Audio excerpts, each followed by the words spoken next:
Ayrı neyse bir problem olmaz bak erinceler tutar yer. Əşi yox, heç bir problem olası deyil. Sənə deməmişəm, axşam saat 9-da gəlir. Dəqiq. 100%. Ürəyim sevmiş kalmışam, hiç istesine şuna bak. Bu ne cür saat lan Fatime? Ayrıyan vallahi izah edə bilərəm sənə. I don't speak Azerbaycan language kardeş. Az ne izah eylesin, ben gözümün gördüğünü edelim yoksa Sahin Hanım. Bu ne güne danışır? Hay! Yox, Rəm, sən işləydin, televizordan su damırdı, paltarları yaxşı qurutmurdu. Bir şey ət çəkəmirdim onda. Aklımda qalasa Allah'ın da handu Allah. Bak Fatime neyin eskiydi hı?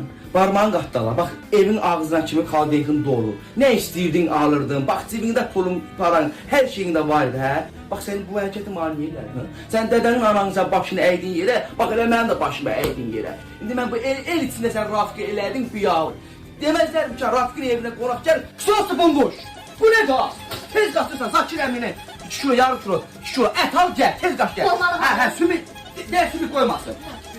Welcome, hello oğlum. Aleyküm welcome kardeş. I am from Rafiq.